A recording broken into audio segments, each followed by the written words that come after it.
प्रिय बंधुओं, धर्म प्रेमी सज्जनों, परमात्मा की जय बोलनी चाहिए कि नहीं? आज हम आप सभी को इस सत्संग में बताएंगे कि परमात्मा की जय बोलनी चाहिए कि नहीं। जय का मतलब क्या होता है? जय किसकी होती है? सज्जनों, संसार में ज्यादातर लोग परमात्मा की जय, प्रभु की जय बोलते हैं, बंदी छोर की जय बोलते हैं, साहिब की जय बोलते हैं, मगर उन्हें जय का मतलब नहीं पता है कि जय बोलना चाहिए कि नहीं चाहिए। परमात्मा के लिए जय का मतलब ही उन्हें नहीं पता है। जो लोग कह देते हैं वैसा ही लोग करने लगते हैं, जय बोलने लगते हैं।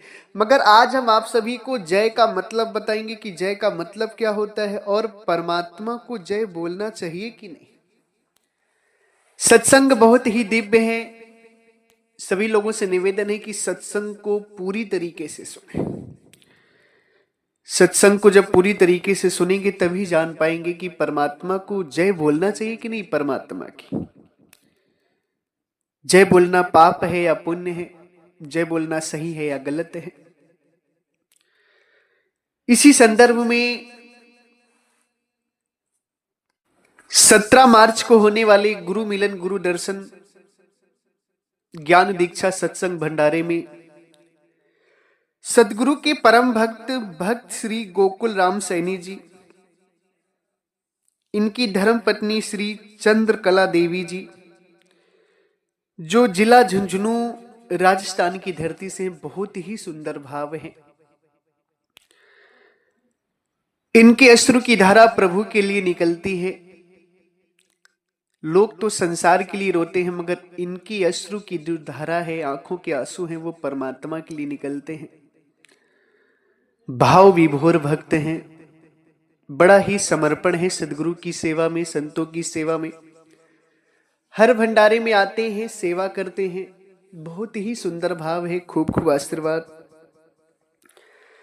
सज्जनों, जय का मतलब होता है जीत होना। जय का मतलब होता है आपकी जय हो, यानी जीत हो। जय शब्द जो है, पहले के जो राजा महाराजा हुआ करते थे, जब युद्ध के लिए जाते थे ना, किसी राजा से लड़ने के लिए जाते थे, तब उनकी जयकार लगाई जाती थी कि आपकी जय हो, यानी आप जीत जाए। उनकी प्रजा जो होती थी वो जयकार लगाती थी, दुआ देती थी, आशीर्वाद देती थी कि आपकी जय हो, राजा की जय हो, यानी राजा जीत जाए। दुआएं देते थे, क्योंकि राजा लड़ने जाया करते थे, दूसरे राजा से लड़ते थे। बराबरी का खेल होता था, कोई कम ज्यादा होता था, हल्का फुल्का, उसमें हार जीत का, युद्ध में हार जीत ही होती है। तो उसमें जो प्रजा हुआ करती थी वो क्या करती थी कि अपने राजा को जय विजय का आशीर्वाद देती थी, यानी दुआ करती थी कि आप जय हो जाओ, आपकी विजय हो जाए, आप जीत जाओ। जय का मतलब होता है आशीर्वाद देना, दुआ करना। सज्जनों, अब उस समय तो राजा भाई लड़ा करते थे एक दूसरे से, इसलिए उनके लिए प्रजा उनकी दुआ करती थी, आशीर्वाद देती थी कि जाओ तुम्हारी जय हो। मगर वो तो जीव थे राजा, इसलिए उनको जय की और विजय की जरूरत थी, आशीर्वाद की जरूरत थी। मगर परमात्मा किससे लड़ने जाते हैं? जो आप सभी परमात्मा की जय बोलते हैं कि सदगुरु की जय, बंदी छोर की जय, परमात्मा की जय, सार शब्द की जय, सतनाम की जय। आप विचार करें कि क्या परमात्मा किसी से लड़ने जाते हैं जो आप उनकी जय बोलते हैं? जय बोलना यानी आशीर्वाद देना, दुआ देना। आप परमात्मा को दुआ देंगे, परमात्मा को आपकी दुआ की जरूरत है कि आपको परमात्मा की दुआ की जरूरत है? परमात्मा आपको आशीर्वाद देंगे तब आपका काम बनेगा कि आप परमात्मा को आशीर्वाद देंगे? जरा विचार करें। जय बोलना यानी आशीर्वाद देना, यानी दुआ करना। परमात्मा आप पर आशीर्वाद देंगे, आपको आशीर्वाद देंगे, तब ना आपका काम बनेगा। मगर यहां तो आप सीधे सीधे उल्टा करते हैं, आप ही परमात्मा को आशीर्वाद देने लगते हैं, दुआ देने लगते हैं। जरा विचार करें, क्या ये सत्य है? सज्जनों, परमात्मा की जय बोलना बहुत ही गलत कार्य है। अब एक बेटा अपने बाप को कहे कि पिताजी खूब आशीर्वाद है आपको, तो क्या ये अच्छा है? अगर आपका बेटा ही आपको कहने लगे कि आशीर्वाद है पिताजी आपको, आशीर्वाद है पिताजी आपको, तो आपको अच्छा लगेगा? आप कहेंगे कि तुम हमारे बेटे हो, हमारे लड़के हो, हमारे पुत्र हो और हमें आशीर्वाद दे रहे हो? हमें आशीर्वाद तुमको देना चाहिए, मगर तुम उल्टा हमें आशीर्वाद दे रहे हो। तुम मूर्ख हो गए हो क्या? नालायक हो? तो आप कहेंगे कि नहीं अपने बच्चे को, क्योंकि आप जानते हैं कि बच्चे को आशीर्वाद की जरूरत होती है। बच्चे से आशीर्वाद नहीं लिया जाता है, बच्चे को आशीर्वाद दिया जाता है। अगर बच्चा आपको आशीर्वाद उल्टा देता है तो ये बच्चे की अज्ञानता है, मूर्खता है। उसी तरीके से हम सभी को परमात्मा के आशीर्वाद की जरूरत है, परमात्मा की कृपा की जरूरत है। हम सभी उनकी कृपा पात्र बने, हम सभी ऐसा कार्य करें कि उनकी कृपा मिले। मगर यहां तो साधु संतों ने इतनी बड़ी अज्ञानता फैला रखी कि परमात्मा की जय, प्रभु की जय, सदगुरु की जय, बंदी छोरी की जय। अरे जय का मतलब दुआ देना हो गया, आशीर्वाद देना हो गया। ये तो जहां लड़ाइयां हुआ करती थी उन राजा महाराजाओं के लिए शब्द प्रयोग किए गए थे। मगर ना जान पाने के कारण संसार में लोग परमात्मा की भी जय बोलने लगे। सज्जनों, एक बात को हृदय में बैठा लीजिए, कभी भी परमात्मा की जय मत बोलिएगा, क्योंकि परमात्मा के आशीर्वाद की जरूरत है आपको। अगर आप ही उन्हें आशीर्वाद देने लगेंगे तो आपसे ज्यादा मूर्ख कौन हो सकता है? अभी तक तो जो आप सभी ने जाने अनजाने गलतियां की, परमात्मा की जय बोली, मगर अब नहीं बोलना है, क्योंकि परमात्मा से हम सभी को अपेक्षा है, आशीर्वाद की जरूरत है। हम सभी परमात्मा से विनती करेंगे, जय नहीं बोल सकते उनकी, उनसे विनती कर सकते हैं। कभी भी किसी सभा को संबोधन करना है, किसी मंच पर बोलना है, सत्संग को प्रारंभ करना है या समाप्त करना है, तो लोग जय लगाते हैं कि परमात्मा की जय। सभा को संबोधन करने के लिए, अपने वक्तव्य को, अपने प्रवचन को शुरू करने के लिए लोग जय लगाते हैं। क्यों? क्योंकि उनको पता नहीं, वो अज्ञानी है, उन्हें पता नहीं इस बात का कि जय विजय आखिर होती किसकी है। आजकल देखिए बड़े बड़े मूल ज्ञानी बाबा लोग बने फिरते हैं, मूल ज्ञानी, आत्मज्ञानी, और उनको इतनी सी बात का पता नहीं है कि आखिर जय का मतलब क्या होता है। वो परमात्मा की जय बोल देते हैं, बंदी छोर की जय बोलते हैं, सदगुरु की जय बोलते हैं। क्या सदगुरु किसी से लड़ने जा रहे हैं? क्या परमात्मा किसी से युद्ध करने जा रहे हैं कि आप उनकी जय बोल रहे हैं? आखिर क्यों जय बोल रहे हैं? ना तो परमात्मा किसी से लड़ने जाते हैं, ना किसी से युद्ध करते हैं, ना हार जीत का उनसे किसी से लेना देना होता है।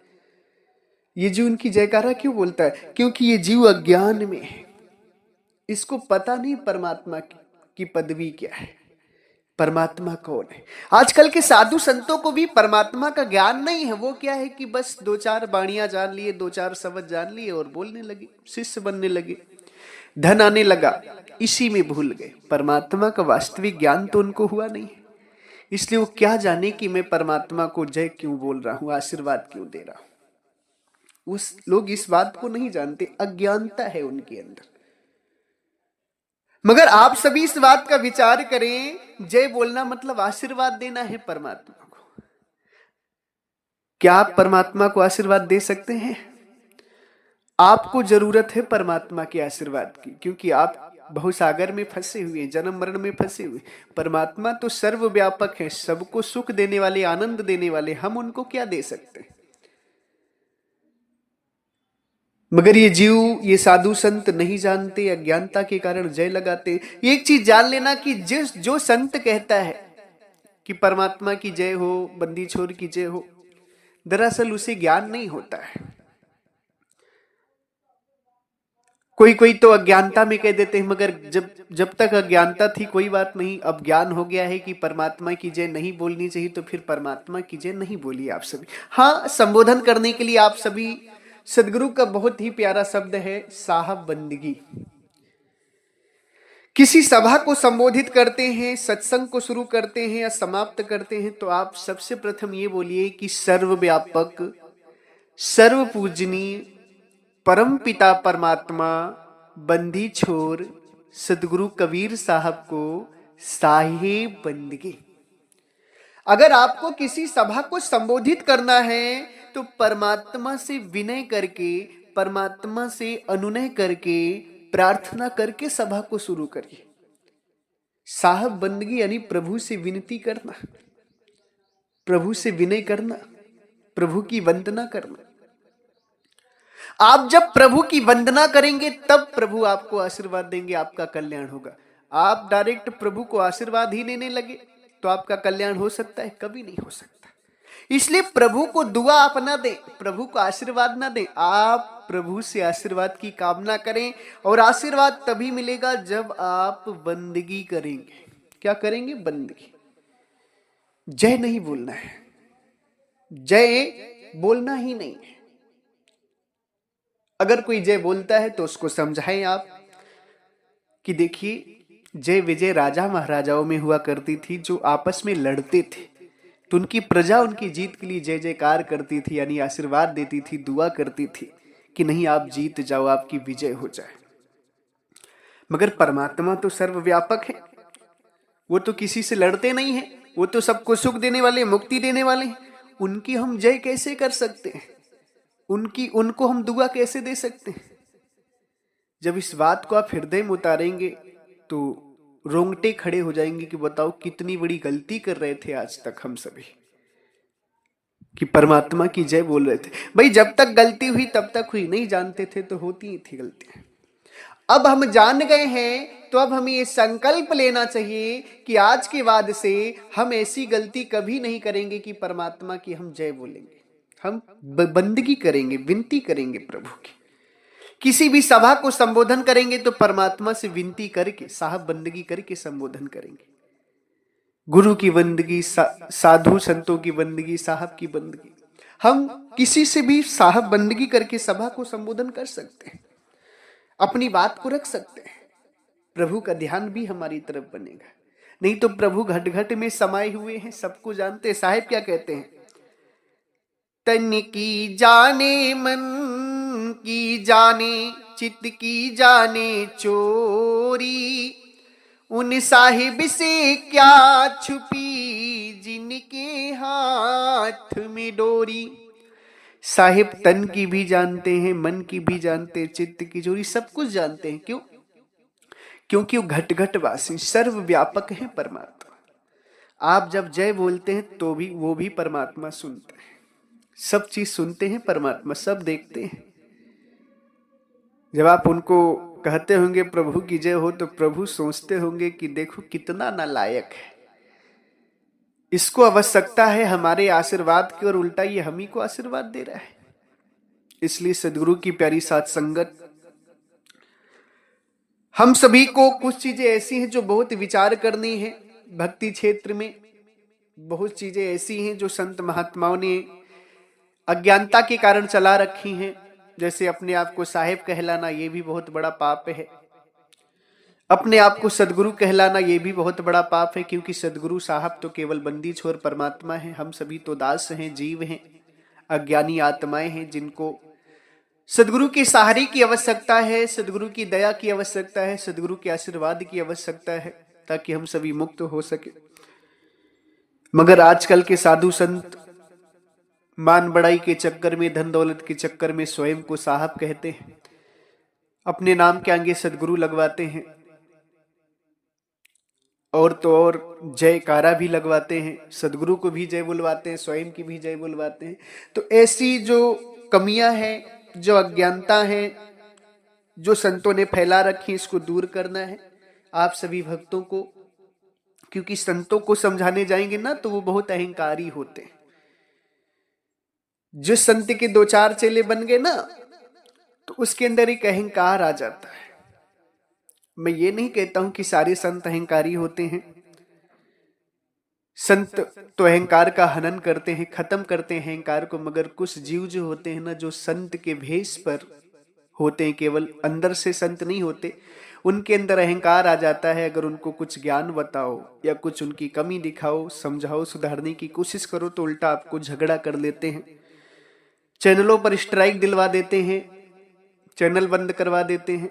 क्यों? क्योंकि उन्होंने केवल संत भेष धारण किया है, ज्ञान नहीं उनके अंदर। तो ऐसे लोगों को केवल भक्त समाज ही सुधार सकता है। तो भक्त समाज आप सभी सदगुरु के भक्त हैं, किसी संत के भक्त नहीं, किसी गुरु के भक्त नहीं, आप सभी सदगुरु के भक्त हैं, क्योंकि ज्ञान सदगुरु का है। इसलिए सदगुरु के ज्ञान को सभी तक पहुंचाना, फैलाना आप सभी का परम कर्तव्य है, दायित्व है। इसको फैलाएं, संतों को भी समझाएं कि देखिए जय विजय नहीं बोलना है, परमात्मा से विनती करना है, प्रार्थना करना है, जय विजय नहीं। अभी तक जो बोलते रहे जय विजय वो अज्ञानता के कारण होता रहा, कोई बात नहीं। अब जब से जान गए हैं तो अब हमें जय नहीं बोलना है, अब हमें बोलना है साहब बंदगी, साहब बंदगी, साहब बंदगी। हर जगह कहीं भी प्रवचन शुरू करते हैं, अपनी बात रखते हैं तो सर्वप्रथम परमात्मा सदगुरु कबीर साहब को साहब बंदगी, पूज्य गुरुदेव महाराज को साहब बंदगी, सभी संत महात्माओं को साहब बंदगी, सभी को साहब बंदगी कह करके अपनी बात को आप रख सकते हैं। इस तरीके से परमात्मा से विनती भी हो जाएगी, प्रार्थना भी हो जाएगी और प्रभु की कृपा भी बरसेगी। सज्जनों, इस बात को विचार करना बहुत जरूरी है। जब तक हम प्रेम के सही नियम को नहीं जानेंगे, प्रेम की सही परिभाषा नहीं जानेंगे, प्रभु से प्रेम करना नहीं जानेंगे, बोलना नहीं जानेंगे, तब तक कैसे भक्ति हो पाएगी। इसलिए हमारी बातों पर आप सभी विचार जरूर करें। और 17 मार्च को 2025 17 मार्च को गाजीपुर की धरती पर गुरु मिलन, गुरु दर्शन, ज्ञान दीक्षा सत्संग समारोह भंडारा है। उसमें प्रभु की प्राप्ति हेतु, आत्मा परमात्मा के मिलन हेतु निराधार का भेद खोला जाएगा। असली परमात्मा को जानने का असली भेद बताया जाएगा। आप सभी जिन भी भक्त हंस जनों को वो भेद चाहिए तो आप सभी आ सकते हैं। और अगर हमारी वाणी वचनों से, शब्दों से आप सभी किसी भी संत महापुरुष भक्त हंस जनों को कष्ट लगा हो या दुख लगा हो तो हम आप सभी के चरणों में सिर रख करके क्षमा प्रार्थी हैं। आप सभी मुझे क्षमा करिएगा, मेरा अभिप्राय आपको दुख देना नहीं है। मैं तो आपको सही दिशा दिखा रहा हूं ताकि आप सभी की भक्ति में कोई दाग न लगे, आप सभी का प्रेम निर्मल हो प्रभु के प्रति, आप सभी कोई कमी ना करें, सारी बात को बखूबी समझें और समझ करके भक्ति करें ताकि मुक्ति हो जाए। मेरा यही उद्देश्य है। आप सभी से कोई दुश्मनी नहीं, किसी संत महात्मा से हमारी। हम तो बस परमात्मा की सही भक्ति बता रहे हैं, आप सभी इस पर विचार करें। अगर फिर भी हमारी वाणी वचनों से आप सभी को दुख होता है तो पुनः आप सभी के चरणों में सर रख करके मैं क्षमा प्रार्थी हूँ, आप सभी क्षमा करिएगा। इसी के साथ हमारे आश्रम से 5 ग्रंथ प्रकाशित हैं। आप सभी जो भी भक्त हंस जन उन ग्रंथों को पढ़ना चाहते हैं तो जरूर पढ़े। बहुत ही दिव्य ग्रंथ हैं परमात्मा सदगुरु कबीर साहब की। सदगुरु का दिव्य ग्रंथ, बीजक ग्रंथ, जो असली बीजक है। वैसे तो बीजक बहुत सारे हैं समाज में, मगर जो असली बीजक ग्रंथ है वो हमारे आश्रम से आप सभी को मिल जाएगा। असली बीजक ग्रंथ, असली साखी ग्रंथ। बीजक और साखी ग्रंथ को समझने के लिए भी हमारे यहाँ 3 किताबें और लिखी गई हैं। टोटल 5 किताबें हैं। आप सभी जिन भी संत महापुरुष भक्त हंस जनों को चाहिए वो सभी स्क्रीन पर दिए हुए हमारे नंबर पे संपर्क कर सकते हैं। कोरियर के द्वारा, पोस्ट ऑफिस के द्वारा आप सभी के पास सस्ते दामों में ये ग्रंथ पहुंचा दी जाएंगी। इसी के साथ एक बार प्रेम से बोलिए, सर्वव्यापक सर्व पूजनी परम पिता परमात्मा सदगुरु बंदी छोर कबीर साहिब को साहेब बंदगी, साहेब